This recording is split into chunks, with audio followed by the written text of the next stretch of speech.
फिर से एक बार सभी लोगों का स्वागत है eagle vision school of profits international और शकाना ग्लोरी मिनिस्ट्रीज की तरफ से सभी लोगों का इस भविष्य सूचक पाठशाला में स्वागत है।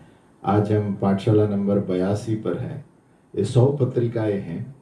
आप फिर से पीछे से आगे देख सकते हैं क्योंकि एक ही समय में सब कुछ समझ नहीं पाएंगे। तो 82 नंबर पर है। जो जितने अंक ज़्यादा है वहाँ पर उसका दर्जा ज़्यादा होगा ऊंचाई पर सीखने का। 1 नंबर से नींव से चलते हैं और अब 82 पर है, यानी एकदम ऊंचे शिखर पर पहुँचे हैं हम, जहाँ पर ऊंचे लेवल पर पढ़ रहे हैं भविष्य सूचक क्षेत्र की चीज़ें, दर्शन के चीज़ें। आज हम वो ख्वाबों के बारे में पढ़ेंगे, हमें गायन लेंगे। यीशु का लहू हमें शिफा देता है। यीशु का लहू ही हमें सारी चीज़ों से मुक्त करता है, पापों से क्षमा देता है। और यीशु के लहू के द्वारा हमारी सारी बीमारियां, हर एक पीड़ा से हम चंगाई पाते हैं।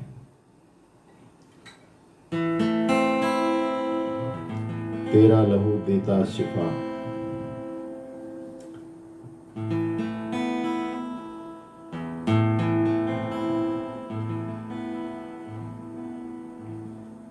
तेरा लहू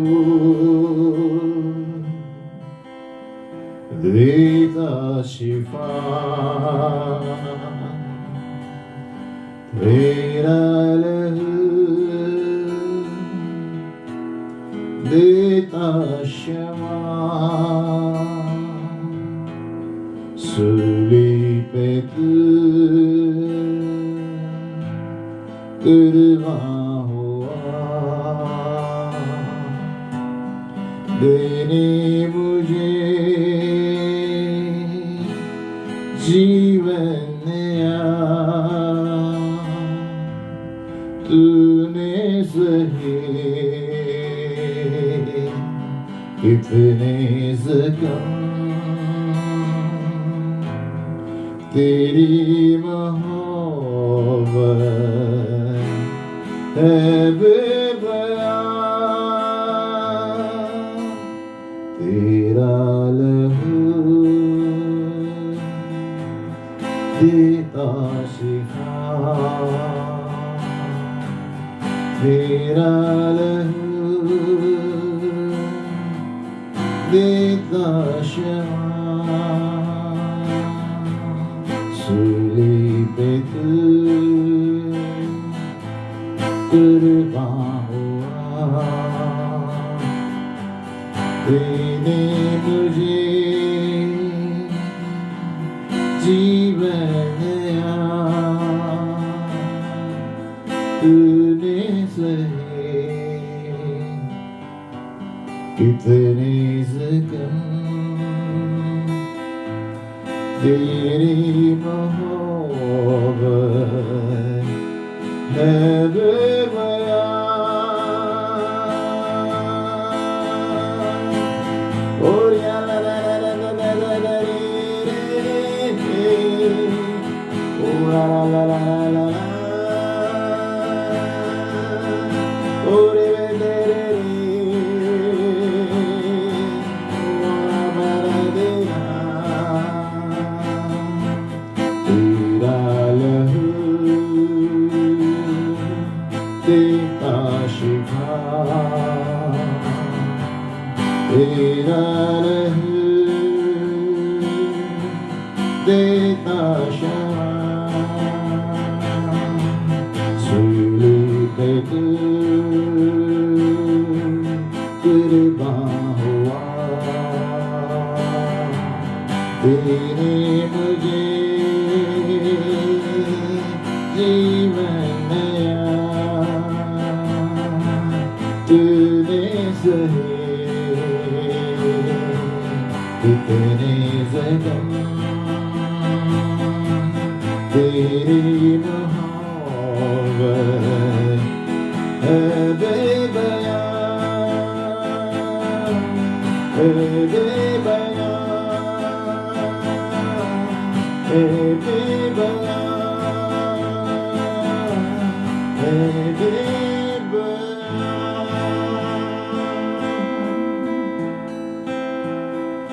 तूने सहे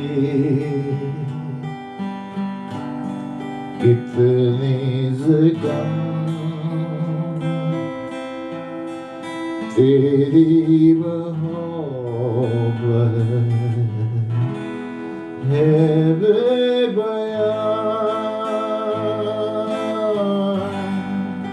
है बेबयान।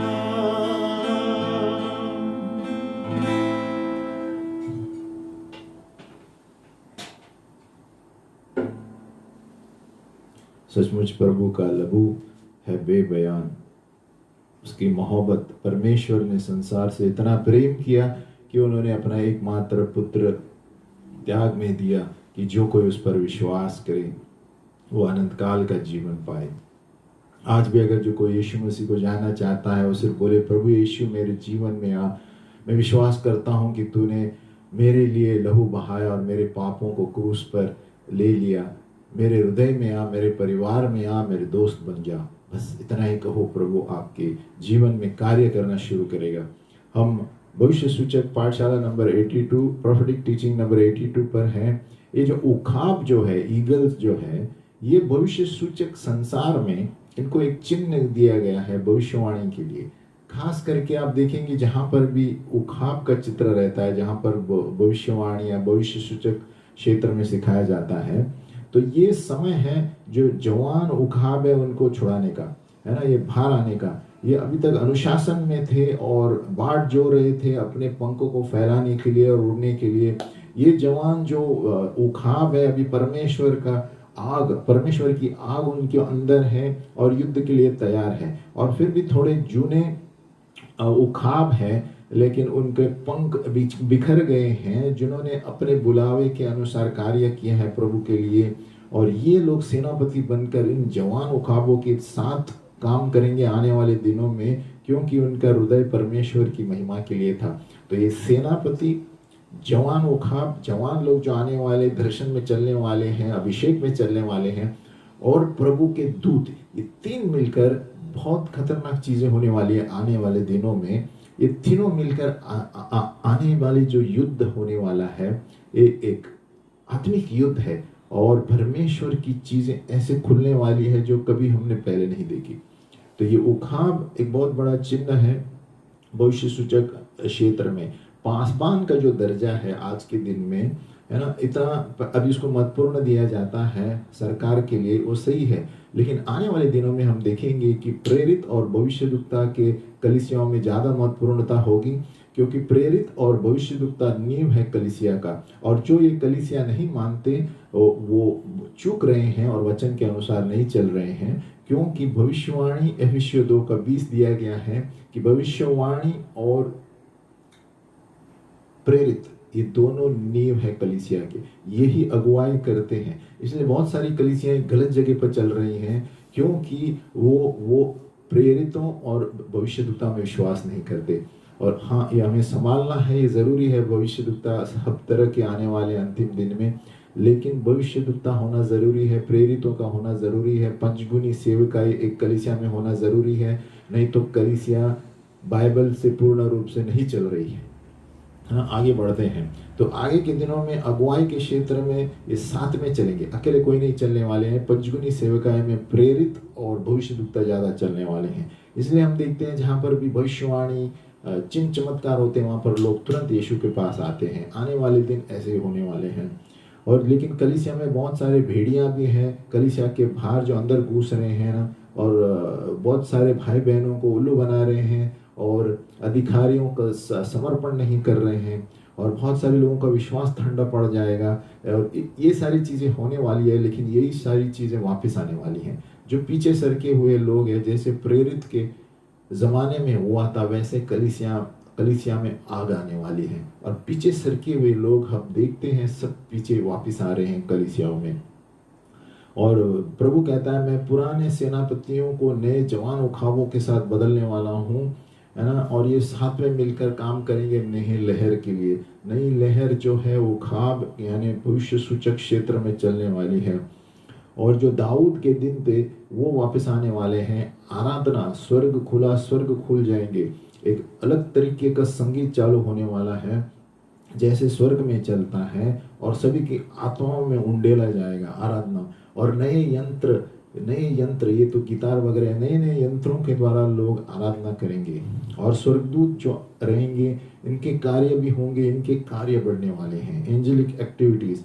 और जो भी उत्साहित आत्मा जो है परमेश्वर की इच्छा करना चाहिए चाहते हैं, भूखे हैं, परमेश्वर उनको दर्शन देने वाला है आगे के दिनों में, जवान हो या बूढ़े हो। तो आत्मिक जो क्षेत्र है ये बढ़ रहे हैं, है ना। भविष्य सूचक पाठशालाएं खुल रहे हैं, भविष्य सूचक प्रेरित ये लोग बढ़ रहे हैं, आने वाले दिनों में और बढ़ेंगे। और जो एम्बेसडर्स यानी दूत है सारे संसार में फैलाए गए हैं प्रभु का समाचार सुनाने के लिए। और आत्मिक यात्रा शुरू होने वाली है, जैसे एजेकिएल की तरह स्पिरिट ट्रैवल, है ना। और लोग यहाँ से वहाँ आत्मा में घूमने वाले हैं, एक देश से दूसरे, और ये बढ़ने वाला है। जैसे एजेकिएल को प्रभु ने बाल के बल पकड़कर और एक मंदिर की जगह लेके गया, तो ये आत्मिक चीजें होने वाली हैं, स्पिरिट ट्रैवल इसे कहते हैं। तो जो जवान उखाब है, हम कहना चाहते हैं कि जागो यंग ईगल्स, आपके पंखों को फैला दो, क्योंकि परमेश्वर का तूफान जो आंधी है आपको ऊपर लेने के लिए अभिषेक स्वर्गीय और ऊपर उड़ने के लिए ले चल रहा है। जवान लोग, है ना, अपने घोंसलों को छोड़ दो और परमेश्वर की सेवकाई में चलो। परमेश्वर का अंगार और तूफान और महिमा सहित, है ना, सामर्थ जो है आपको परमेश्वर के अंदर ले और परमेश्वर के सामर्थ्य से आप उसके मकसद के अनुसार काम करें। ये जवान लोगों के लिए है। अभी भविष्य सूचक दृष्टिकोण हम देखेंगे। अभी ये समय है दैविक अपॉइंटमेंट का, दैविक परमेश्वर के साथ दर्शन का, प्रभु के साथ आमना सामना करना जो आत्मा से होता है, जो एक भूख आपके अंदर पैदा होगी परमेश्वर के लिए, सभी लोगों के दिल में होने वाली है, हृदयों में, है ना। ये ऐसे समय और स्थिति में होगी जहाँ पर आप एकदम उपेक्षा ही नहीं करेंगे, उस वक्त होने वाला है। इसलिए हमें तैयार रहना है हर वक्त प्रभु के लिए, और अपने संतुष्टता की जगह को छोड़ने के लिए, अब कंफर्ट जोन, संतुष्ट जहाँ पर है आप वहाँ से बाहर निकलने के लिए, है ना, तैयार रहिए, है ना। अब क्योंकि ये नया फसल आने वाला है, नया फल आने वाला है जो आपके भूतकाल के अनुभव से भी कहीं ज्यादा होगा। और ये जो मौसम होने वाला है ये बदलाव लेकर आने वाला है, आपके जीवन में बदलाव लेकर आने वाले, परिवार में, संबंधों में, सेवकाई में, बिजनेस में, कलीसिया में, सभी क्षेत्र में बदलाव लेकर आने वाला है जो विश्वास करते हैं भविष्यवाणी भविष्य सूचक क्षेत्र में। और जैसे आप प्रभु के साथ आमना सामना करते हैं, दूसरे लोग भी आपकी ओर आकर्षित होंगे।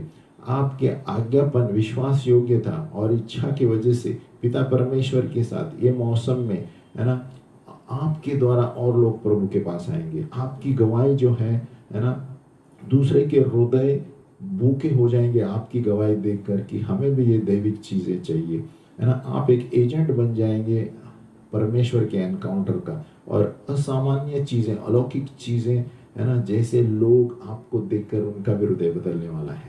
इसलिए भविष्य सूचक क्षेत्र में भविष्यवाणी के लोग, जो भविष्यवाणी के वरदान है, तैयार रहो, अपने अपने वरदानों से आगे बढ़ो, अंगार की तरह, उखाब की तरह, जवान उखाबों की तरह आगे बढ़ो। अभी हम देख रहे हैं प्रोफेटिक डिक्री, भविष्य सूचक अंगीकार, है ना। ये क्या लक्ष्य होता है जहां पर परमेश्वर कुछ छोड़ना चाहता है ना। ये परमेश्वर के वचन पर चलता है, लोगोस और रीमा शब्द, है ना, और वो हुक्म देता है बाहर आने के लिए। जैसे जोशुआ 1:8, जो हम वचन में मनन करते हैं हम उन्नति पाते हैं, है ना। तो हम ये जो हम बता रहे हैं अब वो आप जोर से अंगीकार कर सकते हैं, है ना, ये कहते हुए कि परमेश्वर मुझसे प्रेम करता है, इसलिए मैं अपने आप से प्रेम करता हूँ। भले ही दूसरे लोग मेरे बारे में कुछ भी सोचे, मैं खास व्यक्ति हूँ और मैं असामान्य व्यक्ति हूँ, और ये मैं जीतने वालों में से हूँ।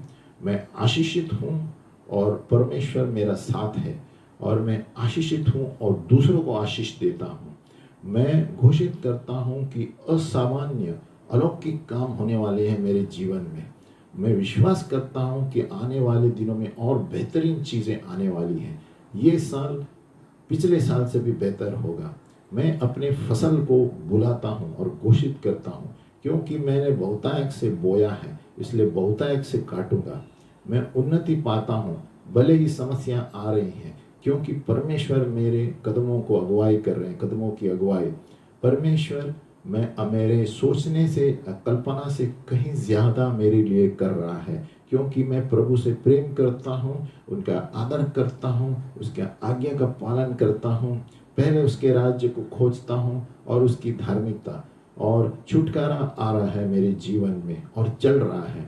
मैं परमेश्वर की सेवकाई करता हूँ मेरे वरदानों और भेंटों के द्वारा। मैं उसके वचन की आज्ञा का पालन करता हूँ, उसके मकसदों के अनुसार चलता हूँ, आत्माओं को जीतता हूँ, और उसके सहायता के द्वारा मुझे नियुक्त किया गया है, अभिषेक दिया गया है बंधुओं को छुटकारा देने के लिए। परमेश्वर मौकों और सारे मौकों के दरवाजे खोल रहे हैं, मौके आ रहे हैं। मेरे पास सब कुछ यंत्र है, सारे यंत्र अच्छे कामों के लिए। परमेश्वर सारी चीज़ें मेरी अच्छाई के लिए कर रहा है। मेरे पास एक सीखने वाले की जुबान है। मैं मौसम के अनुसार शब्द बोलता हूँ, और ज्ञान का शब्द, बुद्धि का शब्द मुझे सामर्थ देता है और मुझे समझ देता है। मैं विश्वास करता हूँ मेरे प्रभु परमेश्वर पर, इसलिए मैं स्थापित हो गया हूँ। मैं उसके भविष्यद्वक्ताओं पर विश्वास करता हूँ, इसलिए उन्नति पाता हूँ। मुझे नियुक्त किया गया है, अभिषेक किया गया है कि मैं परमेश्वर का प्रतिनिधि हूँ भविष्यवाणी देने के लिए। मैं भविष्य सूचक कुंजियां को इस्तेमाल करता हूँ, रीमा वचन इस्तेमाल करता हूँ स्वर्गीय चीज़ों को खोलने के लिए। मैं प्रगटीकरण स्वीकारता हूँ, जिसके द्वारा मेरे दैविक भविष्य को प्रभु बताता है। मैं लोगों को प्रोत्साहित करता हूँ ताकि उनके अंदर के बेहतरीन चीज़ें बाहर आए। मैं विश्वास के शब्द बोलता हूँ मेरे ऊपर और मेरे परिवार के ऊपर, ताकि उसके कार्य के द्वारा, विश्वास के द्वारा परमेश्वर की बहुतायक आशीषें और अनुग्रह दिन बर दिन मेरे लिए होगी। तो ऐसे हमें घोषणा करते रहना चाहिए, है ना। ये हमने उदाहरण दिया, आप वचन के अनुसार घोषणा कर सकते हैं, जो भी वचन लेकर आपका नाम, परिवार का नाम डाल के, है ना। परमेश्वर ने यिर्मयाह को भविष्यद्वक्ता होने के लिए बुलाया, यिर्मयाह 1:5। अगर जो आपको भविष्य सूचक क्षेत्र में दिलचस्पी है और बुलाया गया है, तो ये जोर से बोलिए, मैं विश्वास करता हूँ कि मैं परमेश्वर का चुना हुआ पात्र हूँ भविष्यद्वक्ता होने के लिए, देशों के लिए, और एक भविष्यद्वक्ताओं के चेलों में से एक हूँ, सन्स ऑफ द प्रॉफिट। मैं एक भविष्यद्वक्ता हूँ, दर्शी हूँ, अंतिम दिनों की बेदारी लाने के लिए, है ना। ज्ञान के शब्द से मुझे भेंट दिया, वरदान दिए गए हैं, है ना। भविष्यवाणियाँ करता हूँ बहुत लोगों के सामने, है ना। प्रभु मेरी सहायता करो कि तेरी महिमा में लेकर आऊँ यीशु मसीह के नाम में। ऐसा जब हमें बोलना है ना। आगे बढ़ते हैं। जो भविष्यद्वक्ता होने की दिलचस्पी रखता है, भविष्यवाणी में दिलचस्पी रखता है ना, ताकि दूसरों को हम ज्ञान का वचन दे और प्रभु के पास लाए। अभी संसार और कलीसिया जो है, एक बड़े अचंभा चीज देखने वाले हैं।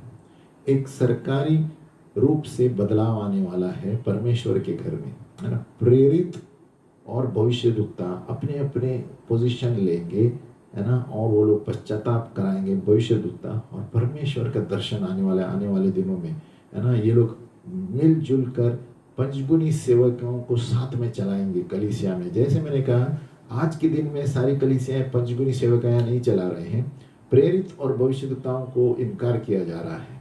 इसीलिए ये बड़ा सीन चित्र आने वाला है आने वाले दिनों में, जहां पर पंचगुनी सेवकाएं चालू होने वाली हैं प्रभु के लिए। अभी पहले से हम खुले स्वर्ग देख रहे हैं, स्वर्गदूत देख रहे हैं, पुनरुत्थान चीज देख रहे हैं, है ना, निर्माण होने वाले चमत्कार देखते हैं, और बहुत सारी चीजें आने वाली हैं। भविष्यद्वक्ता आपके विरोध में बहुत से लोग आएंगे, लेकिन आप बदलाव देखेंगे कि वही लोग आपके लिए काम करेंगे, है ना। जब एक व्यक्ति के रास्ते या बर्ताव प्रभु को भाता है, तो अपने शत्रु भी उसके सामने लेकर आता है ना। तो जो कलीसिया के खंबे हैं वो गिर रहे हैं, यानी पीछे सरक गए हैं, लेकिन यही लोग पीछे हुए हैं जो लोग वापिस आने वाले हैं परमेश्वर की अनुग्रह से। परमेश्वर छोड़ रहा है प्रगटीकरण के सोते, है ना। प्रगटीकरण की नदियां बह रही हैं, प्रगटीकरण की नदियां, रिवर्स ऑफ रेवलेशन। नंबर 1 मूसा की तरह, है ना, जो आमना सामना प्रभु को देख पाएंगे। नंबर 2 याकूब की तरह जो खुले स्वर्ग देख पाएंगे। नंबर 3 गवाही के बादल की तरह, जिस तरह यीशु के पास था, मूसा और एलिया को उन्होंने देखा, गवाही के बादल। ये सारी चीजें होने वाली है प्रगटीकरण के द्वारा आने वाले दिनों में। और प्रभु भविष्य सूचक प्रगटीकरण को छोड़ रहा है और प्रभु भविष्यद्वक्ताओं से कह रहा है, मैंने मेरे वचन को तेरे मुंह में डाला है, मुख पर डाला है, और मेरे हाथ की छाया से आपको डपा है ना, ताकि मैं स्वर्ग और धरती का नींव मैंने बांधा है, जियॉन को बोलने के लिए कि तुम मेरे लोग हो, आप मेरे लोग हो। मैं सुन रहा हूं कि तुरी यहूदियों के लिए फूकी जा रही है वापस आने के लिए, और उड़ाऊ पुत्र की तरह घर में वापस आए। यहूदियों के लिए प्रभु बात कर रहा है, जियॉन में वापस आने के लिए। हाँ? और इसलिए प्रभु कहता है कि मैंने तुम्हें मेरे वचनों से मुख पे और मेरे हाथों से डपा है, ताकि मैं स्वर्गीय और धरती के नींव को डालूं, ये जायन को बताते हुए कि तुम मेरे लोग हो।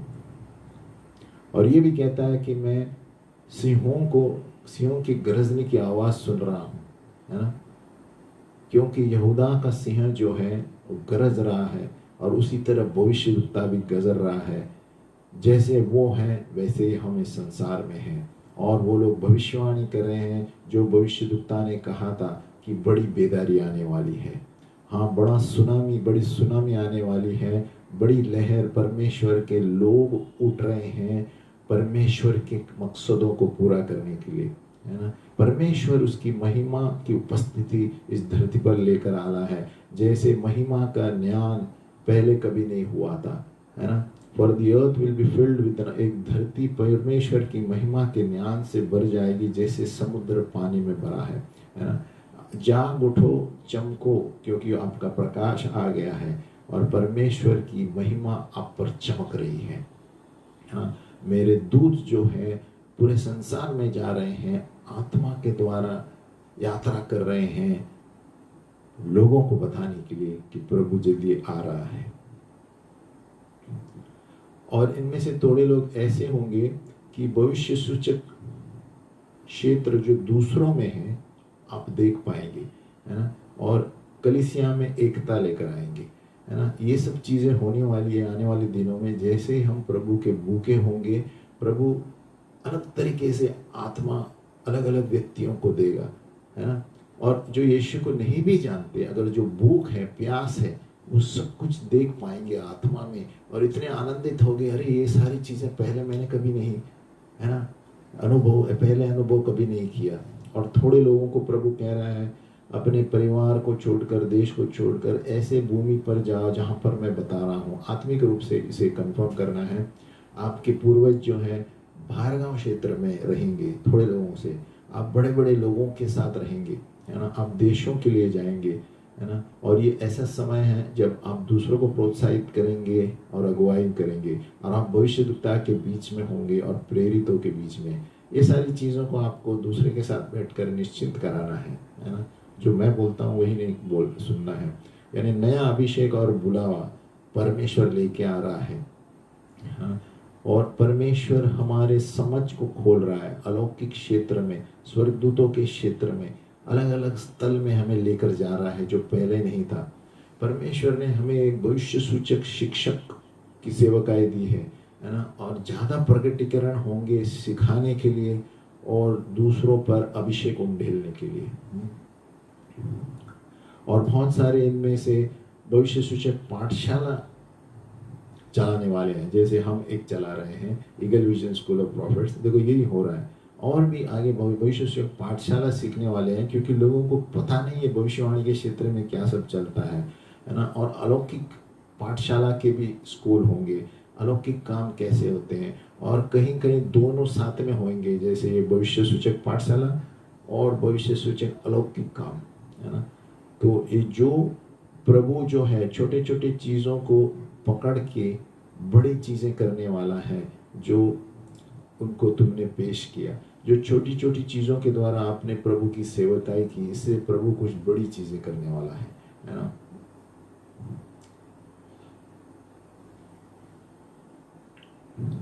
आगे बढ़ते हैं। देखो, जैसे मैंने बताया, स्वर्गदूत जो उखाब जो है एक चिन्ह है भविष्य सूचक क्षेत्र में। हमारे फेसबुक में भी हम देखते हैं, हमारा चिन्ह उखाब डाला है हमने। उखाब क्या होता है? उसका दर्शन तेज होता है, यानी एकदम तेज लक्ष्य, मकसद पता है उसको क्या करना है। जैसे इसी तरह परमेश्वर को पता है हमें एक दर्शन देता है, इसके लिए भविष्य सूचक क्षेत्र में प्रभु बताता है हमें क्या करना है, हमारा लक्ष्य वहीं पर रहना चाहिए। एक उखाब का लक्ष्य आप देखेंगे बहुत तेज है नजर, इसलिए भविष्य सूचक क्षेत्र में उखाब का चित्र डाला जाता है, क्योंकि उसकी आंखें तेज है, दर्शन तेज है, लक्ष्य एक ही तरफ रहता है।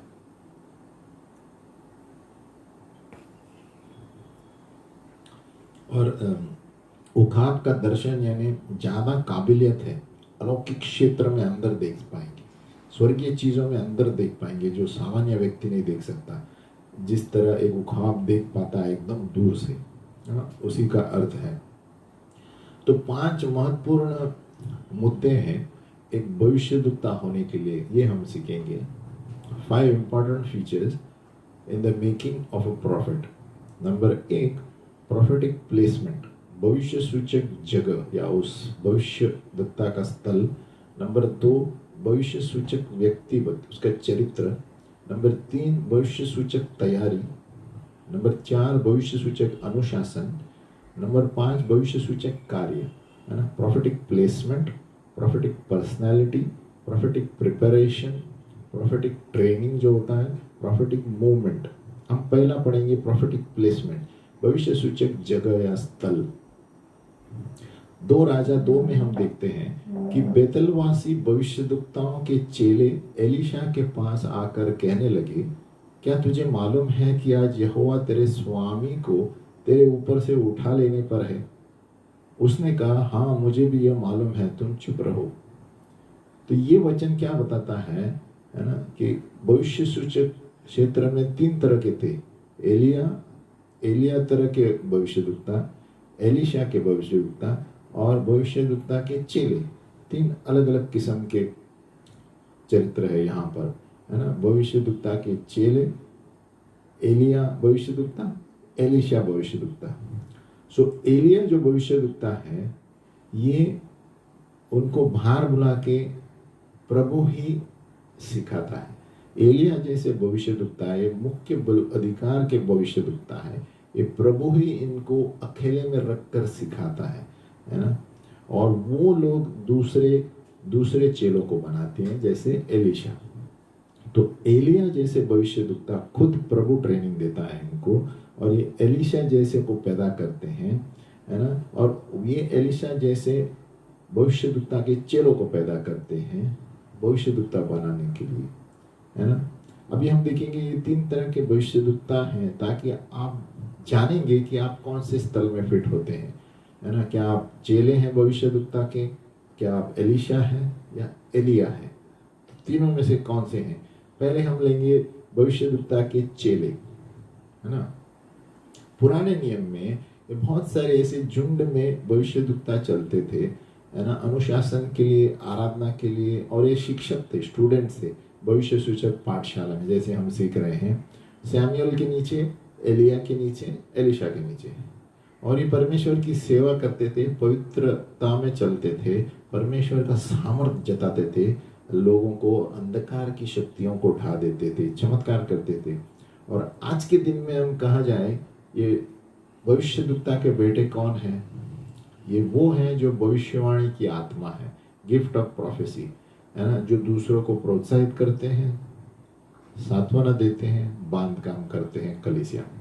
आज के दिन में इनको भविष्यद्वक्ता के चेले कहा जा सकते हैं। 1 कोरिन्थियों 14:31, है ना। ये भविष्यद्वक्ता के बेटे क्या करता है? भविष्यद्वक्ता की तरह बहते हैं, लेकिन भविष्यद्वक्ता का दफ्तर नहीं है इनके पास, क्योंकि वो अधिकार नहीं है एलीशा और एलिया की तरह, है ना। ये भविष्यवाणी की आत्मा है। ये कलीसिया में बहुत से लोगों के पास है, लेकिन बहुत से लोग सोचते हैं वो भविष्यद्वक्ता हो गए हैं, है ना, और गलत तरीके से नाम भी दिया है भविष्यद्वक्ताओं का, है ना। सभी लोग भविष्यवाणी देने बुलाए गए हैं, लेकिन सभी लोग भविष्यद्वक्ता नहीं है, याद रखना। अभी हम देखेंगे एलिशा तरह के प्रॉफिट। हमने पहले देखा भविष्यद्वक्ता चेले, भविष्य सन्स ऑफ प्रॉफिट्स, भविष्यद्वक्ता के चेले। अभी हम पढ़ेंगे एलिशा तरह के प्रॉफिट। एलिशा एलिया के द्वारा बुलाया गया और उसका विश्वास योग्य शिष्य बना और सेवक बना, और उसके अनुशासन के अंत में एलिशा एक सेवक नहीं था, वो खुद एक भविष्यद्वक्ता बना और उसको दुगना अभिषेक मिला जो एलिया के पास था। उन्होंने देखा कि अपने गुरु क्या क्या कर रहा था, इसलिए उसी तरह बन गया, है ना, और दर्शी भी बना और अलौकिक काम करने वाला। तो एलिशा भविष्यद्वक्ता जो है ये बहुत कम है भविष्य सूचक क्षेत्र में। ये शुरुआत में सेवक के रूप में आते हैं, अंत में ये भविष्यद्वक्ता बनते हैं एलिया की तरह। अनुशासन ट्रेनिंग के अंत में उनके पास दुगना सामर्थ्य आता है ना? अगर जो आपको इस तरह का प्रभु ने अनुशासन करने का मौका दिया है, आप इस कैटेगरी में गिरते हैं एलिशा के। अभी तीसरा टाइप देखेंगे, एलिया भविष्यद्वक्ता। ये मेन भविष्यद्वक्ता है, बड़े बड़े काम किए, जो कुछ बोलता था तो होता था। तो परमेश्वर ने एलिया को चुना भविष्यद्वक्ता के नियम में और सीधे उसके साथ बात किया, वार्तालाप किया। कारमेल के पहाड़ पर एलिया ने घोषणा की, उसके अधिकार के अनुसार बताया। उसके संदेश में ये था कि पश्चाताप करो। ये बहुत सामर्थ्यपूर्वक अलौकिक काम करने वाला व्यक्ति था, अधिकार के था, और स्वर्ग और धरती को बंद कर वो पाया कि वो कहता है मेरे कहने पर ही बारिश गिरेगा, है ना, इतना अधिकार था। मरे हुए लोगों को जिलाया और उन्होंने यर्दन नदी को भी विभाजित किया। तो सोचो किस तरह का भविष्यद्वक्ता है ये, है ना। ये सीधे परमेश्वर से बात करता है ना। एलिया तरह के जो भविष्यद्वक्ता है बहुत तेज अभिषेक और अधिकार लेके घूमते हैं, और एक प्रभु गुप्त में इनको सिखाता रहता है। ऐसे भविष्यद्वक्ताओं प्रभु खुद सिखाता है, अंदर ही रहते हैं 2 साल 5 साल 10 साल कभी आप देखते हैं, और फिर वो लोग दूसरों को ट्रेनिंग देते हैं।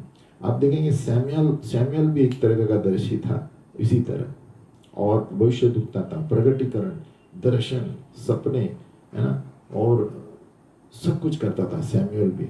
इस तरह के भविष्यद्वक्ता एक भविष्यद्वक्ता का दफ्तर कह सकते हैं, ऑफिस ऑफ द प्रॉफिट्स। ये परमेश्वर की दी हुई नियुक्त की हुई सेवकाई है, और ये देशों के ऊपर भविष्यवाणी करते हैं। कोई भी अपने आप को भविष्यद्वक्ता नहीं कह सकता, परमेश्वर उसको बोलता है, बुलाता है और नियुक्त करता है। परमेश्वर के साथ इनके संबंध है ना। बाइबल स्टडी, कलीसिया के क्षेत्र में, आत्मिक क्षेत्र में सब कुछ ज्ञान है, सीधा परमेश्वर इनके साथ वार्तालाप करता है। मूसा भी उनमें से एक था, है ना, सुधार करने के लिए। उनके जो शब्द है कभी भी खाली नहीं जाते, ऐसे भविष्यद्वक्ता के, है ना। और ये लोग ट्रेनिंग देते हैं भक्तों को सेवकाई के लिए, अनुग्रह देते हुए, ताकि आत्मा, पवित्र आत्मा की आवाज सुन पाए। तो ये हुआ हमारा भविष्यद्वक्ता का नंबर 1 प्लेसमेंट, स्थल। ये भविष्यद्वक्ता के अलग अलग स्थल है। दूसरा नंबर है प्रोफेटिक पर्सनैलिटी, यानी व्यक्तित्व, चरित्र, है ना। एक भविष्यद्वक्ता और दर्शी ये परमेश्वर का मुख है। पुराने नियम में इज़राइल में जब एक व्यक्ति परमेश्वर से कुछ पूछना चाहता था, वो कहता था आओ हम दर्शी के पास जाएं। तो पुराने नियम में एक भविष्यद्वक्ता को दर्शी भी कहलाते थे, जो सैमुएल था। उसका मतलब ये नहीं है कि वो दर्शी का शब्द चला गया है और भविष्यद्वक्ता आ गए हैं। यिर्मयाह को परमेश्वर ने पूछा आपको क्या दिख रहा है ना। उसने कहा मुझे बादाम का झाड़ दिख रहा है ना। और आप क्या देख रहे हैं? दर्शी के लिए, क्योंकि एक दर्शी देखता है ना। यीशु एक दर्शी था, उन्होंने कहा मैंने शैतान को प्रकाश की तरह गिरते हुए स्वर्ग से देखा, लूका 10, है ना। तो भविष्यद्वक्ता और दर्शी दोनों भविष्यद्वक्ता ही हैं, परमेश्वर के मुख हैं, परमेश्वर के बोले हुए लोग, सेवक। एक सुनता है, दूसरा अलौकिक रूप से देखता है, लेकिन दोनों बातें करते हैं, है ना। ये अभी भी है वचन में, और आज के दिन में भी दर्शी भविष्यद्वक्ता दोनों हैं, जैसे पुराने नियम में थे, है ना। और उनकी सेवकाई जो है देशों के ऊपर भी हो सकता है। बहुत सारा आज के दिन में संसार में ऐसे लोग घूम रहे हैं प्रगटीकरण के दर्शनों लेते हुए, और उनके चरित्र को देखा जाए इनका संबंध प्रभु के साथ बहुत गहरा रहता है, पवित्रता से चलते हैं, आराधना करते हैं, वचन के व्यक्ति हैं और सुनते रहते हैं, रीमा वचन बोलते रहते हैं, आज्ञाकारी हैं, आत्मिक अधिकारियों को समर्पित करते हैं। ऐसे लोग, उनके फल से आप जान जाएंगे जो ऐसे चरित्र के लोग हैं। भविष्य सच्चादर्शी है ना, फल से है ना। और एक भविष्य दूता हमें याद रखना चाहिए हर वक्त कि वो अपने भाई और बहनों से प्रेम करना चाहिए। अगर जो नहीं तो वो अंधकार में चल रहा है और सही अगुवाई दूसरों को नहीं दे सकता। तो एक भविष्य दूता प्रेम से चलता है। लगातार गुस्सा, अक्षमता, घृणा, आदमी का डर, घमंड, ये भविष्यवक्ता के लिए अड़चन है, वो सही तरह से अगुवाई नहीं करेगा। नंबर 3, प्रोफेटिक प्रिपरेशन, भविष्य सूचक भविष्यवक्ता की तैयारी। भविष्यवक्ता की तैयारी एक कठिन है। ये एक क्रूस पर जाने की तरह है, मरण की तरह है, गाड़ने की तरह है, पुनरुत्थान की तरह है ना। खास करके भविष्यवक्ता के चेलों के लिए आपको भविष्यवक्ता बनना है। 2 कोरिन्थियों 4:8 पौलुस क्या कहता है, देखो, हम चारों ओर से क्लेश तो भोगते हैं पर संकट में नहीं पड़ते, निरुपाय तो है पर निराश नहीं होते, सताए जाते हैं पर त्यागे नहीं जाते, गिराए तो जाते हैं पर नाश नहीं होते। तो ये भविष्य सूचक की तैयारी इस तरह होती है शुरुआत में, है ना। ये 4 क्षेत्र है, उसको दुत्कारा गया, समस्या है, सताया गया, मरण तक। तो भविष्यवक्ता को जो चेले हैं, आपको इस तरह का अनुभव होगा। इसका भेद ये है कि अगर जो ये 4 चीज़ों से आप बाहर आ गए तो आप एलिशा तरह के भविष्यवक्ता बन सकते हैं, है ना। इसलिए हमारे जीवन में प्रभु ये 4 क्षेत्रों में हमें अनुमति देता है ताकि हम एलिशा, एलिया की तरह बने। हमें इसलिए कभी कभी हम सोचते हैं ये मैं इतना बड़ा पोजीशन में, मेरे को ऐसा बोल रहे हैं, मुझे ऐसा बोल रहे हैं, प्रभु अनुमति दे रहा है आपको नम्र बनने के लिए, एलिशा तरह की भविष्यवक्ता होने के लिए, है ना। तो कभी कभी जानबूझकर प्रभु इस चीज़ों से हमें गुजारेगा, जैसे पौलुस को सताओ, गिराओ, है ना, आपके नीचे वाले आपके ऊपर बोलेंगे, है ना। ये सब चीज़ें एक अनुमति है आपको उस व्यक्ति बनाने के लिए भविष्यवक्ता की तरह। नंबर 1 है ट्रबल ऑन एवरी साइड, हम चारों ओर से क्लैश भोगते हैं, भविष्यवक्ता की निशानी है ना। एक तरह से आप अच्छा प्रगटीकरण देखेंगे, है ना, लोग आश्चर्यचकित हो गए आप जो भी करते हैं, फिर भी दूसरी तरह आप देखेंगे सभी चीज़ें आपके परिवार में गलत हो रही हैं, है ना। आपका बॉस ही आपके विरुद्ध बात कर रहा है ना, कोई चीज़ सही नहीं हो रहा है, पास्टर और कलीसिया के लोग भी आपके विरुद्ध हैं, है ना। अभी परमेश्वर क्या कर रहा है, आपकी भावनाओं से परीक्षा ले रहा है ताकि आपको एक पात्र बनाए भविष्यवक्ता का। याद रखें। नंबर 2, निरुपाय तो है पर निराश नहीं होते, perplex but not in despair. एक बार आपके भावनाओं को आपने संभाला है ना, जैसे पौलुस ने कहा ये सारी चीज़ें मैं परवाह नहीं करता, फिर परमेश्वर अगला कदम लेता है आपकी बुद्धि के क्षेत्र में। परमेश्वर उसका वचन डालता है आसान तरीकों से, फिर भी हम बोलते हैं नहीं नहीं ये मैंने सोचा वो सही है। तो परमेश्वर यहाँ क्या करता है कि आपको उसकी ओर समर्पित करने के लिए अनुमति देता है ना। वो कहता है आप अपने स्वाभाविक मन पर भरोसा मत रखो, मेरे वचन पर रखो। तो इसलिए कहता है निरुपाय तो है पर निराश नहीं होते, क्योंकि प्रभु का वचन पर हम भरोसा रखते हैं। तो यहाँ पर प्रभु क्या करता है, भविष्यवक्ता को ट्रेनिंग में अपने बुद्धि पर भरोसा रखने से निकाल देता है।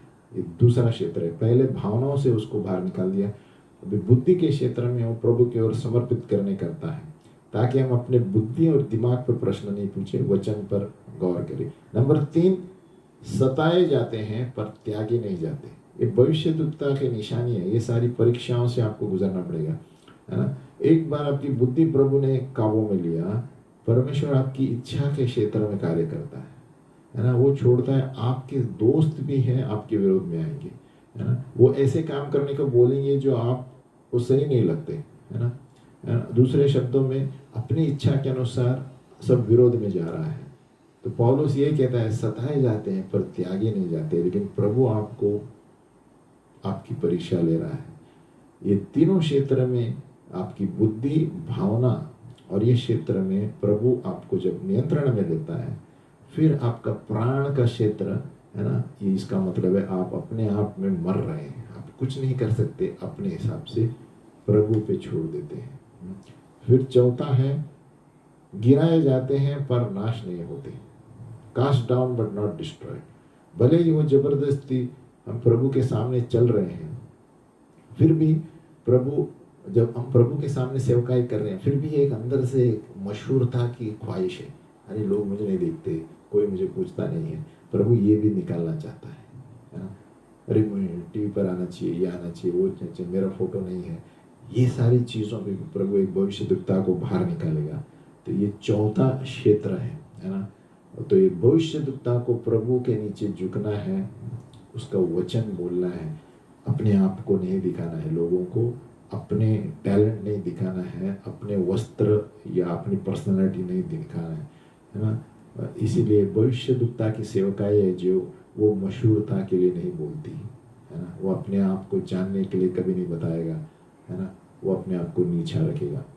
तो ये चार चीज़ों से प्रभु, अब जब आप खुद के लिए मर गए, ये बाट जोड़ने का समय आता है ना। जिस तरह आपको एक कॉफिन में डाला गया है, मरे हुए लोग जहाँ डालते हैं और कुछ नहीं हो रहा है आपके जीवन में, लेकिन इसकी फिक्र मत करो, आप बाट जोते रहिए प्रभु की। ये ऐसी स्थिति है जहाँ पर आप क्रूसित किए जा रहे हैं, मरण, बरियल, पुनरुत्थान हो रहा है। आपके पुनरुत्थान के लिए आप बाट जोते रहो। आपको सताया जाएगा, निराश होंगे, सही नहीं चल रहा है चीज़ें, और कुछ सही नहीं चल रहा है, मतलब आपका दर्जा ऊंचा जा रहा है एलीशा की तरह। आप एक भविष्यद्वक्ता बनने के लिए प्रभु सब कुछ कर रहा है। ये सारी चीज़ें जब हो रही हैं आपके जीवन में, है ना, आप एक नेक्स्ट स्थल पे, नेक्स्ट लेवल पे जाने वाले हैं, है ना, परमेश्वर एलीशा की तरह। इसीलिए जब आपके जीवन में एक भविष्यद्वक्ता के क्षेत्र में आप चल रहे हैं, भविष्यवाणी की आत्मा है, और ये सारी चीज़ें हो रही हैं, आपके खुद के लोग विरोध में हैं, परिवार के लोग विरोध में हैं, आप जो सच बोलते हैं वो भी उल्टा समझते हैं, तो ये सोच लो कि आपकी परीक्षा हो रही है। प्रभु आपको अपने बारे में सोचने से छोड़ दो, बोलता है मुझको समर्पित करो, मैं सब कुछ संभालूंगा। एक भविष्यद्वक्ता की निशानी है। तो चौथा नंबर है प्रोफेटिक ट्रेनिंग, भविष्य सूचक अनुशासन। आपको कैसे पता चलेगा भविष्यवाणी का अनुशासन शुरू हुआ है ना। आपको एक कुंजी मिलेगी, चाबी, भविष्य सूचक चाबी, एक चिन्ह दिया जाएगा जो परमेश्वर का अधिकार है। और ये कुंजी कैसे हम स्वीकार करेंगे? एक भविष्यद्वक्ता से आपको मिलेगी, या कोई प्रेरित जो अपने दफ्तर में है वो आपको एक कुंजी देगा, है ना। इसीलिए एक भविष्य सूचक उंडेलना, अभिषेक होगा आपके ऊपर, है ना, और ताज़ा अभिषेक आपके ऊपर आएगा जब कलीसिया में होंगे। और ये इसका मकसद क्या है भविष्य सूचक अनुशासन का? ताकि आप योग्य बनो वो भविष्य सूचक कुंजी सिखाने के लिए, परमेश्वर के राज्य को कैसे बांधना है और उसको नीचे नहीं लाना है। इसलिए अनुशासन के समय आपको बहुत सारी परीक्षाएं से गुजरनी होगी, है ना, ताकि इस कुंजी को प्रभु आपको दे, फिर उस पर आप आगे चल पाएंगे। भविष्य सूचक तैयारी में परमेश्वर आपके सारे कचरे को साफ करता है ताकि आप एक आदर के पात्र बनो, है ना। भविष्य सूचक अनुशासन में आपको बांधता है और एक सुंदर पात्र बनाता है उसकी महिमा के लिए, है ना। आपके स्वाभाविक शक्ति को वो निकाल देगा, आपकी काबिलियत को निकालेगा और अपना सामर्थ्य देगा। क्योंकि कभी कभी हम अपने बल पर चलते हैं, है ना, हम उसके हाथों में एक पात्र है। हमारा विश्वास उसके सामर्थ्य पर चलना चाहिए, अपनी खुद की बुद्धि पर नहीं, और खुद की स्वाभाविक काबिलियत पर नहीं। परमेश्वर को महिमा दो। इसी तरह प्रभु भविष्यद्वक्ता को अनुशासन देते रहता है। ये 4 स्टेज हैं। अभी 7 सिद्धांत है जहाँ पर भविष्य सूचक अनुशासन एलीशा तरह के प्रॉफिट के लिए दिया जाता है। नंबर 1, चुनाव, चॉइस। जो व्यक्ति है, जो भविष्यद्वक्ता है, वो ही अपने शिष्य को चुनेगा, है ना। जब सही समय है, परमेश्वर आपको एक ट्रेनिंग देने वाला व्यक्ति चुनाएगा, आपकी अगुवाई करेगा, है ना। एलिया जो था, एलिया को सही समय पर प्रभु ने एलीशा को बताया, जाओ मेरे पीछे आओ, उसने कहा, है ना, और उसने अपना चादर उसकी ओर डाल दिया, है ना। इसीलिए आप यहाँ पर है ना। तो प्रभु निर्णय लेगा कि कौन सा व्यक्ति को चादर डालना है, अभिषेक देना है।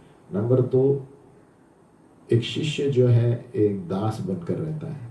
आप दास बनकर शुरुआत होंगे। एलीशा एक दास बनकर एलिया की सेवकाई करने लगा और उसको दुगना सामर्थ्य मिला, दुगना अभिषेक मिला और बड़े बड़े काम किए, है ना। एलीशा ने शुरुआत में, है ना, मंच पर नहीं था, वो सेवकाई थी, एलिया की सेवकाई थी। नंबर 3, संबंध, है ना। आपका संबंध आपके गुरु के साथ एकदम नजदीक रहना चाहिए। यीशु के साथ अपने शिष्य हर वक्त नजदीक बैठते थे और प्राइवेट में पूछते थे, ये ऐसा क्यों है, ये वैसा क्यों है।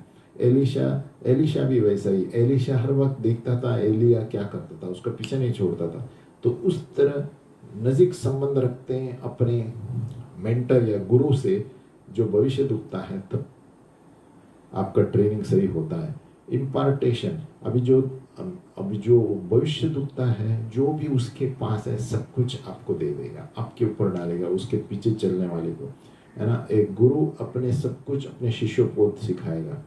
एलिया ने सब कुछ एलीशा पे दिया और उसका दुगना उसे मिला अभिषेक। यीशु ने कहा उसके शिष्यों से, आपके भविष्य सूचक अनुशासन, है ना, आपकी इच्छा होगी कि आप वो सारी चीजें पा ले जो आपके गुरु के पास है ना, और आप उससे बेहतरीन हो, ताकि परमेश्वर का राज्य में कमाल है। यीशु मसीह ने कहा आप मुझसे भी ज्यादा काम करेंगे, मैं तो ऊपर जा रहा हूँ, है ना, ताकि परमेश्वर का राज्य बढ़े, परमेश्वर का अभिषेक डलेगा जब सही समय आएगा। दुगना भाग मिला एलीशा को। नंबर 5, एक शिष्य अपने गुरु के उतना ही हो सकता है, उसके ऊपर नहीं जा सकता। The disciple becomes equal to the trainer. ये जो भविष्यद्वक्ता के चेले थे यरीहो से, उन्होंने कहा कि देखो एलिया की आत्मा एलीशा पर आ गई है, और उनको मिलने के लिए गए। उसका मतलब एलिया की आत्मा तक ही एलीशा सीमित था, उसके ऊपर नहीं, है ना। खाली अभिषेक ज्यादा मिला तो वो बढ़कर एलिया की तरह ही बन गया। आमीन। नंबर 6, परीक्षा। एक जो गुरु है यानी भविष्यद्वक्ता, वो परीक्षा में क्या करेगा कि कैसे ये शिष्य अलग अलग स्थितियों को संभालता है, ज्ञान कैसे बुद्धि इस्तेमाल करता है। अगर जो आपको दफ्तर में डाला गया है बिना परीक्षा के, आप अपने पोजीशन को धिक्कारेंगे और दूसरे लोगों को, है ना, दूसरे लोगों के क्षेत्र में, संसारी क्षेत्र में घुसने के लिए कोशिश करेंगे। इसलिए एक अगुवा जो है अपने स्थान को धनी बनने के लिए इस्तेमाल नहीं करना चाहिए। इसलिए एक गुरु परखेगा अपने चेलों को, देखने के लिए कि अलग अलग स्थिति में ये कैसा पेश आता है ना, ताकि आप संसार में घुस के उसकी चीजों में आकर्षित ना हो, है ना। एलिया ने एलीशा को 3 बार परखा। कैसे? बेतेल में, यरीहो में और यॉर्दान में वो भागता गया, लेकिन एलीशा उसको छोड़ा नहीं, जानबूझ के परख रहा था उसको, इसीलिए उसको दुगना अभिषेक मिला, क्योंकि उसने अपने चेले को छोड़ा नहीं, है ना। एलिया ने उसकी वफादारी को परखा, ये कहते हुए कि आप पीछे रहो, मैं जाके आता हूँ, लेकिन वो कहा नहीं, मैं आपके साथ आऊंगा 3 बार। तो उसमें भी परखता है एक गुरु। नंबर 7, जब अंत में वो भविष्यद्वक्ता अपने अनुशासन वाले को छोड़ देता है ना, कि अब समय आ गया है कि आप मेरी तरह काम कर पाएंगे, है ना। इसलिए एलिया को निकाला गया, एलीशा शिष्य बन गया और एलीशा ने बड़े बड़े काम किए, है ना। इसी तरह अलग अलग तरीकों से भी ये हो सकते हैं। उदाहरण, एलीशा के लिए वो तूफान की तरह एलिया लेके गया, लेकिन पौल और बरनबास के लिए ये वाद विवाद की वजह से अलग हो गए। तो प्रभु अलग अलग स्थिति इस्तेमाल करेगा ताकि आप अपने खुद की सेवकाई चलाओ भी, है ना। हम कभी कभी सोचते हैं ये क्यों हुआ, लेकिन जब हम परिपक्व होते हैं, प्रभु हमें अकेले में छोड़ते हैं, खुद के चालू करो, अभी बहुत बचपना हो गया, खुद की सेवकाई चालू करो। 5वां मुद्दा है प्रोफेटिक मूवमेंट, भविष्य सूचक कार्य। 7 तरीके हैं जहां पर हम भविष्य सूचक कार्य देख सकते हैं। 7 मुद्दे हैं कि आप भविष्यवाणी कर सकते हैं और भविष्य सूचक क्षेत्र में चल सकते हैं। नंबर 1, जान लो कि आप भविष्यवाणी कर सकते हैं, सभी लोग भविष्यवाणी कर सकते हैं। 1 कुरिन्थियों 14:31 कि आप लोग सब भविष्यवाणी कर सकते हैं एक एक करके, ताकि सभी लोग सीखें और प्रोत्साहित हो। भले ही सभी विश्वासी लोग भविष्यवक्ता का दफ्तर में नहीं चलते, लेकिन सभी को भविष्यवाणी का वरदान मिल सकता है। आमीन। नंबर 2, आप इच्छा रखो भविष्यवाणी करने के लिए। 1 कोरिन्थियों 14:1 पौलुस कहता है प्रेम का पीछा करो और आत्मिक वरदानों का पीछा करो, खास करके कि तुम भविष्यवाणी करो। उसका मतलब हमें पीछा करना चाहिए इन वरदानों का, तभी प्रभु हमें देगा भविष्यवाणी के लिए, है ना। इच्छा जो है एक लव चिमक की तरह है, जहाँ पर भविष्य सूचक अभिषेक पकड़ता है। हमारी इच्छाओं के अनुसार प्रभु हमें देगा। नंबर 3, एक दर्शन की खोज में रहो। Look for vision. एक बहुत बड़ी कुंजी है भविष्य सूचक प्रकटीकरण के लिए। एक परमेश्वर का दर्शन मांगो, कि चित्र मांगो अपने मन में, और आत्मा में प्रभु बताएगा आपको क्या करना है। ये इसको अपने प्रार्थना के समय या आराधना के समय मांगो। नंबर 4, आप नाजुकता से सतर्क रहो जो आपके आत्मा में उभर रहा है ना। भविष्यवाणी एकदम अकस्मात जब आप उपेक्षा नहीं करते तभी आ जाएंगे, हम तैयार रहना चाहिए, है ना। कोई शब्द, कोई आभास होता है ना, जैसे आप बात कर रहे हैं तभी तुरंत आते हैं, है ना। ऐसा जब हम ठहरते हैं तो कुछ नहीं होता। अनंत बाजार में, आप वॉशरूम में हैं, अनंत कभी भी आ सकता है। तो ये हमें सतर्क रहना चाहिए आत्मा में प्रभु क्या बोल रहा है। नंबर 5, अन्य भाषा जो है भविष्य सूचक क्षेत्र को कार्य में लाता है। टंग्स, जैसे हम अन्य भाषा में बोलते हैं, प्रभु तर्क करके कुछ छोड़ देगा आपकी आत्मा में, दर्शन छोड़ेगा, संदेश छोड़ेगा, प्रोत्साहित करने के लिए या किसी को कुछ बोलने के लिए। तो अन्य भाषा एक बहुत बड़ी भाषा है, जहाँ पर स्वर्गीय भाषा है। नंबर 6, भविष्य सूचक मौसम जो है, जो भविष्यवाणी करते हैं वहाँ पर भविष्य सूचक मौसम पैदा करते हैं, है ना। और ये भविष्य सूचक अभिषेक जो है ये पीड़ा की तरह है ना। प्रॉफिट सैमुअल, भविष्य सूचक सैमुअल ने सॉल से कहा आपको एक झुंड मिलेगा जो भविष्यवाणी करेंगे, है ना। तो ये समारोह ही भविष्यवक्ता का क्षेत्र का है। परमेश्वर अलग अलग तरीकों से बातें करता है। वो मूसा से बात किया आमना सामना करके, है ना।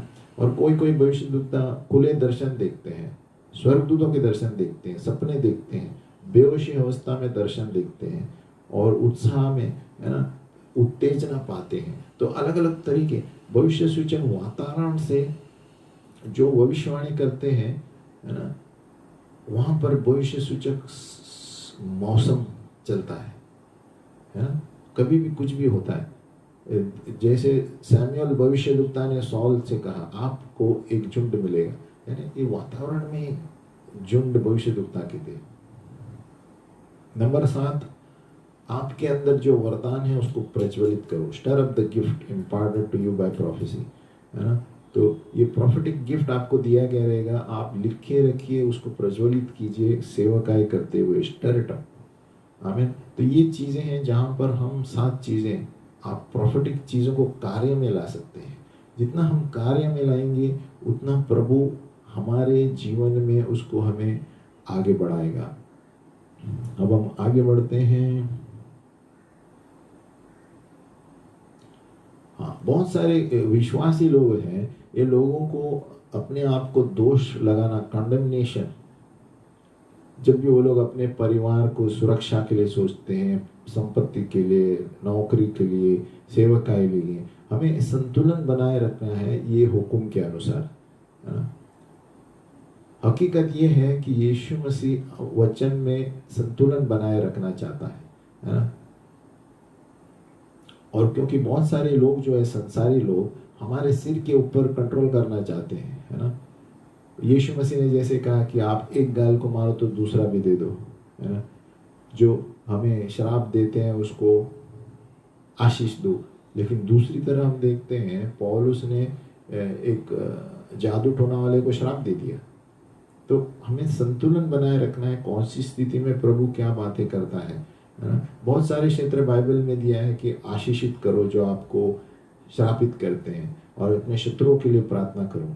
लेकिन क्या वचन बताता है कि कैसे प्रार्थना करना है? वो पवित्र आत्मा ही बताएगा। हम प्रेरित 13 में देखते हैं पौलुस ने एलीमास, एक जादू टोने वाले को, अंधा बना दिया। तो ये क्या बात हुई, है ना। एलीमास जो व्यक्ति था वो देख ही नहीं पाया। तो ये क्या शत्रु को आशीष देना होता है? नहीं होता। लेकिन परमेश्वर का अलग अलग क्रोध भी अलग अलग समय चलता है। आत्मिक व्यवस्था के अनुसार कि क्यों यीशु मसीह ने ये कहा, है ना। जब पॉल अंधा बनाया एलिमस को, जादू टोना वाले, तो कारण था। तो क्या हम भी अंधकार में लेके आ सकते हैं किसी के ऊपर जब हम किसी को श्राप देना चाहते हैं? नहीं, हम किसी को श्राप नहीं दे सकते जब तक परमेश्वर हमें अधिकार नहीं देता। तो सब कुछ परमेश्वर की आत्मा में हमें सतर्क रहना है ना। ज्यादातर नए नियम में कहता है सब कुछ प्रेम से करो, लेकिन कभी कभी ऐसा वक्त आता है, मैंने देखा है बहुत सारे परमेश्वर के दासों को, समय आता है तो वो सीधा कड़क तरीके से श्राप देते हैं उस व्यक्ति को। आपने प्रभु की बात नहीं सुनी, आपको सामना करना पड़ेगा, इस तरह बात करते हैं। लेकिन ये बहुत कम होते हैं ऐसे समय। इसी तरह पौलुस ने एलीमास को श्राप दे दिया, अंधा हो जाएगा। तो क्यों इस तरह के काम किए थे उसने? तो परमेश्वर जब तक परवानगी नहीं देता हम ये वचन नहीं बोल सकते, है ना। ये बहुत कम नए नियम में होता है। आगे हम पढ़ेंगे स्वर्गदूतों की वेदी, स्वर्गदूत, है ना। एक एक क्षेत्र के स्वर्गदूत है परमेश्वर के, लेकिन दुष्ट के भी स्वर्गदूत है। और कलीसिया एक बहुत बड़ी जगह है जहाँ पर हम स्वर्गदूत पाते हैं, है ना। और जहाँ पर दारू का दुकान है वहाँ पर आप देखेंगे दुष्ट आत्मा, लेकिन कलीसिया है वहाँ पर आप स्वर्गदूत देख पाएंगे। ऐसे क्षेत्र देश भी है, बहुत सारी स्वर्गदूत हैं या दुष्ट आत्मा के गढ़ हैं। अगर अलग अलग धर्मों के अनुसार आप देश में देख पाएंगे। आप कभी कभी सभा में चले हैं और आपने देखा है अकस्मात एक सामर्थ आ गया है ना। ये परमेश्वर की स्वर्गदूत की उपस्थिति है ना। कभी कभी आप स्तुति आराधना में देखते हैं किसी ने आपको छुआ, फिर भी आपने खोला तो कोई नहीं है आपके बाजू में, परमेश्वर की उपस्थिति, स्वर्गदूतों की, है ना। कभी कभी आपके रोंगटे खड़े हो गए हैं आराधना के, स्वर्गदूतों की उपस्थिति, है ना। ये सारी चीजें, अभी ये सारे स्वर्गदूत के प्राणी जो है ना, ये क्यों यहाँ पर है हमें पूछना चाहिए। प्रभु यीशु ने ऐसी स्थिति बनाई जहाँ पर हम उसकी आवाज सुनाई देंगे, है ना। और परमेश्वर स्वर्गदूतों के पास द्वारा हमसे बातें करेगा। तो प्रभु यीशु मसीह अनुमति देता है हमारी सहायता के लिए, सेवकाई के लिए, क्योंकि स्वर्गदूत जो है सेवकों की सेवकाई करने के लिए जो उद्धार लेकर आते हैं, है ना। इब्रानियों में दिया गया है। अभी दो तरफ देखते हैं, दो तरफ परमेश्वर के दो भाग जो हैं, जो चरवाह है परमेश्वर के झुंड के। क्या आपको लगता है कि आप बाजू में हटेंगे, है ना, कि जब एक शत्रु आपके परमेश्वर के क्षेत्र को कुछ खराब कर रहा है, हाँ, क्या आप सुरक्षा लेकर आएंगे, क्या ऐसे ही खड़े रहेंगे? हाँ? कि शत्रु परमेश्वर का आप नाश कर रहा है कलीसिया को। मैं कलीसिया के पासवान या झुंड से, है ना, चरवाह को पूछ रहा हूँ कि आप ऐसे ही खड़े रहेंगे? परमेश्वर ने हमें सामर्थ दिया है उसके अधिकार और अंधकार की शक्तियों को ढा देने के लिए, और उस तरह हम कलीसिया की सुरक्षा करेंगे और गढ़ों को तोड़ देंगे, है ना। तो परमेश्वर के दोनों तरीके के हैं। हम चुप नहीं बैठ सकते जब कोई शत्रु जो आकर, है ना, जहाँ पर हमें रखा गया है सुरक्षा के लिए, और वो चुरा लेके जा रहा है। तो हमें सावधान रहना चाहिए, पासवान होने के नाते, भविष्यद्वक्ता होने के लिए, कलीसिया पे कौन क्या कर रहा है। और परमेश्वर ने हमें अधिकार दिया है ढा देने के लिए और ऐसे शक्तियों को ऊपर विजय पाने के लिए। अभी प्रभु के दूत जो है यूसुफ और मैरी को प्रभु का स्वर्गदूत आया और यहूदा को छोड़ने के लिए कहा, क्योंकि हेरोद उनको मारने वाला था यीशु मसीह को। वो छोड़ कर गए बहुत साल, और फिर वापस स्वर्गदूत आया और कहने लगा अभी वापस आ जाओ, राजा हेरोद मर गया है ना। तो ये सारे आमना सामना हुआ स्वर्गदूतों का यीशु मसीह के जीवन में। और जब यीशु मसीह, है ना, जब उनको न्याय कर रहे थे, पायलट जो थे, कि वो कह रहा था कि आपको पता नहीं कि आपका जीवन मेरे हाथों में है, मैं जीवन दे सकता हूँ और ले सकता हूँ। पता है यीशु मसीह ने क्या कहा कि तुमको पता नहीं आप क्या बात कर रहे हैं। उसको पता है कि अगर जो मेरे अभी स्वर्गदूत बुलाऊं तो इतने सारे हजारों में आएंगे और सारे नाश करेंगे, यीशु मसीह ने कहा, है ना। तो जब यीशु मसीह को इस शहर में गया, लोग सब जगह से आए उसको घेर लेते थे। यीशु मसीह ने कोई एडवर्टाइज नहीं किया उसकी उपस्थिति के। ये कौन थे? स्वर्गदूत जाके बुलाते थे, है ना। लोग सिद्ध आ देते थे मैदान में जब यीशु मसीह थे, क्योंकि स्वर्गदूत जो है वो लोगों को लेकर आते हैं। जब हम गांव में जाते हैं, स्वर्गदूत पैगाम पहुंचाते हैं। बहुत से वक्त यीशु को एक जगह नहीं मिला अकेले रहने के लिए ताकि वो पिता के साथ रह पाए, क्योंकि लोग उसके आमना सामना, ये आमना सामना जो है ये बहुत महत्वपूर्ण है, क्योंकि ये उदाहरण है कि हमारा जीवन कैसा होना चाहिए। कि स्वर्ग, जब हम प्रभु के लिए काम करते हैं तो स्वर्गदूत काम करते हैं लोगों को लाने के लिए, है ना। हमें लेकिन स्वर्गदूतों की आराधना नहीं करना है, लेकिन वो सेवकाई करने वाले प्राणी हैं हमारे लिए, है ना। तो यीशु मसीह की उपस्थिति वो खुद किसी को ऐलान नहीं करता था, स्वर्गदूत जाके उसके लिए लोग लेकर आते थे। तो जब हम प्रभु के लिए काम करते हैं तो प्रभु लेकर आता है, स्वर्गदूत लेकर आते हैं। एक महिला थी, है ना, उन्होंने देखा पतरस ने दरवाजा खटखटाया और वो कहने लगे अरे पतरस का स्वर्गदूत है, जब वो जेल में था, और अंदर भाग गई, दरवाजा खोले ही नहीं उन्होंने। उससे पता चलता है कि उस जमाने में स्वर्गदूत बहुत इर्द गिर्द दिखाई देते थे। क्यों ऐसे लड़की बोली और अंदर भागी, है ना। तो उसका मतलब है स्वर्गदूत सचमुच है, इर्द गिर्द रहते हैं। हमें उनका सामना कैसा होता है जब हम वचन बोलते हैं। जब हम वचन बोलते हैं स्वर्गदूत कार्य में निकलते हैं, है ना। वो लोग क्या करते हैं कि परमेश्वर का वचन आपके जीवन में होना चाहिए, इसलिए स्वर्गदूत हमारे लिए आते हैं, है ना। इसलिए हमारे अलौकिक रूप में काम करने के तरीके बहुत स्वाभाविक होने चाहिए, नेचुरल। जब हम विश्वास करते हैं कि एक स्वर्गदूत हमारे लिए नियुक्त किया गया है हमारी सेवा के लिए, तब हमारी सेवकाई में एक बदलाव आता है। तो एक स्वर्गदूतों को जानना हमें ज़रूरी है। जब हम वचन पढ़ते हैं तो जानो कि वचन बोलने से स्वर्गदूत निकलते हैं। तो जानो कि जो जो वचन हम घोषित और अंगीकार करते हैं उसके अनुसार स्वर्गदूत हमारे लिए भेजे गए हैं, नहीं तो स्वर्गदूत ऐसे ही खड़े रहते हैं। तभी हम जानेंगे कि हमारा स्वर्गदूत कौन है। तो हमें प्रार्थना करना चाहिए कि प्रभु यीशु के नाम में ये वचन हम बोल रहे हैं, स्वर्गदूत जाकर इसे पूरा कर। तो बहुत सारे लोग स्वर्गदूतों के बारे में जानते ही नहीं हैं, क्योंकि मुख्य चीज है कि जब हम वचन बोलते हैं स्वर्गदूत वचन का काम करते हैं, है ना। स्वर्गदूत काम करते हैं और हर एक व्यक्ति के लिए एक स्वर्गदूत दिया गया है उसकी सेवकाई में सहायता के लिए। क्या आप जानते हैं? ये तब जानेंगे जब आप रोज वचन घोषित करेंगे। वचन घोषित करने से स्वर्गदूत इधर उधर घूमने चालू हो जाते हैं। वचन ही एक चीज है जहां पर आपको स्वर्गदूत भी दिखाई देंगे, दर्शनों में चीजें दिखाई देंगे। स्वर्गदूत मेरा कौन सा है सहायक के लिए भेजा गया आप जानेंगे। जिस तरह यीशु मसीह जब गांव में जाता था तो स्वर्गदूत लोगों को पैगाम देते थे और उनकी उपस्थिति के लोग जमा होते थे। तो हमें अपना काम करना है वचन के द्वारा। वचन के द्वारा स्वर्गदूत इर्द गिर्द घूमने चालू हो जाते हैं, क्योंकि जब हम वचन बोलते हैं, अंगीकार करते हैं, यीशु मसीह पिता के सामने अंगीकार करता है और ये वचन लेकर कौन जाता है? स्वर्गदूत। इसलिए जितना हम वचन जीवन में घोषित करेंगे उतने ही आप स्वर्गदूतों की सहायता पाएंगे और देख भी पाएंगे उनको दर्शन में, है ना। तो ये स्वर्गदूत जैसे हम आपको बोल रहे हैं हमारे लिए भी है। वचन बोलो, अंगीकार करो, स्वर्गदूतों के कार्यों को देखो, क्योंकि स्वर्गदूत वही है जो वचन को बोलकर चलते हैं। स्वर्गदूत वही करते हैं जो परमेश्वर का वचन हुकुम करता है। आमीन। हम प्रार्थना करेंगे। हे पिता परमेश्वर, हम धन्यवाद देते हैं प्रभु कि हमें भविष्यवाणी के क्षेत्र में तो आगे बढ़ा प्रभु। क्यों प्रभु, हम वो अनुशासन जो है, जो भी क्षेत्र में हम कमजोर है तो हमें दे दे प्रभु। क्योंकि प्रभु एक भविष्यद्वक्ता जो है एलिशा और एलिया की तरह हमें बनना है। तो प्रभु हमें नम्र बनना है।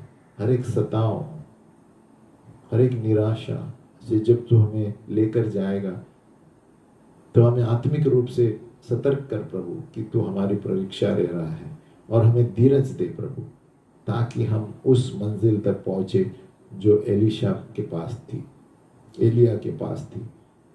हमें नम्र बनाओ और तेरे सामर्थ पर विश्वास रखने का अनुग्रह दो। हमारी बुद्धि पर नहीं, हमारे बल पर नहीं, सब कुछ तुझे त्याग कर सिर्फ तेरे वचन पर और तुझ पर भरोसा रखने की अनुमति दे प्रभु। और प्रभु हमें स्वर्गदूतों की सेवकाई जरूरी है प्रभु, खास करके इन दिनों में हमें वचन बोल कर, स्वर्गदूतों को भेज कर हमारी अगुवाई करने की इजाजत दे प्रभु, क्योंकि आपके स्वर्गदूत ही वचन को लेकर हमारे कामों को पूरा करते हैं। हमें स्वर्गदूतों के द्वारा दर्शन दे प्रभु, ताकि हम जानें कि कहाँ कौन से जगह पर स्वर्गदूत हमारे लिए क्या कर रहे हैं। यीशु के नाम में प्रार्थना करते हैं, आमीन।